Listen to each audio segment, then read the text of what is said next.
So CP to me is what I call an accountability locker room guy. Right? Correct. Okay. So I'm gonna give you another example of who's an accountability locker room guy. His name is Udonis Haslem. Okay. You Yes. know his impact with the Miami Heat. You ask Bam, you know his impact with Bam. Correct. He's an accountability locker room guy. Right. Okay. To be an accountability locker room guy, you have to walk a certain kind of line at the same time, because here it goes. You're normally echoing the leader's laws, rules, regulations, the culture that they're trying to build. Those leaders are your coaches, your GMs, your presidents. So you're a locker room guy, but you're echoing what the what the outside is saying in the locker room, right? Because these people that I just named, they're part of the team, but they're not in that locker room. Right. It's only the players in there. Correct. But you're in the locker room with the players. And you got to be the voice for the players back to them. So you're in this middle ground, right? That's a tough place to be, because you can be looked at as a snitch. There's all kind of things. No one wants to be looked at as that, right? Right. So, but the importance of an accountability locker room guy sets the tone, and it allows for the messages to get to both sides clearly. Okay? So that's what CP is. So for me, listening to CP talk last night, and we told CP, we was like, yo, listen, you have a space to come on here on a Y and sit down and talk and explain yourself or whatever you want to do anytime you want.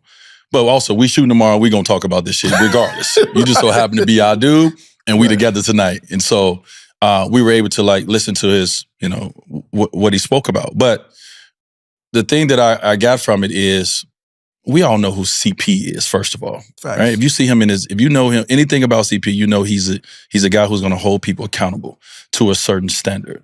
And so that was the one thing to me, that was one of the things that disappointed about the situation that he's in, is because I'm sure CP did not do anything that CP has not done. Right. And that's make sure that the standard is set because he wants to win. And in that, you're going to make people uncomfortable. Facts. Right? Facts. And so, what it goes back to with me is, first of all, communication. Just even listening to the conversation last night, I don't feel like it was clear communication about this whole entire CP coming back to the Clippers. I mean, when I say communication, it has to be all those people I said. It has to be ownership, it has to be front office, it has to be coaches, star players. We all communicate that this is a good idea. Right. And we all are on board for this. Right. And so I don't feel like it was great communication, or everyone was on board for it, because it wouldn't have cut the way it cut if everybody was. Somebody didn't want this shit to happen anyway. Yeah, right? Somewhere some lines, somebody was like, I don't really, nope. Right. And they got some power and some say. And so when it went to the place of, I'm uncomfortable with how you're trying to hold us accountable, I want you out of here.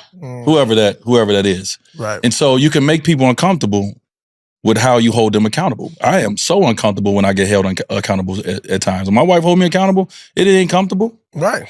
Same. That's same. Hence why people get divorced. They've been held accountable. Right. And they can't, and it's hot. It's hot. Room's hot. And so what I experienced from the conversation is, I think all the things that has made CP great is the same thing that leads to his demise with the Clippers. And the part that sucks in it is, who he is.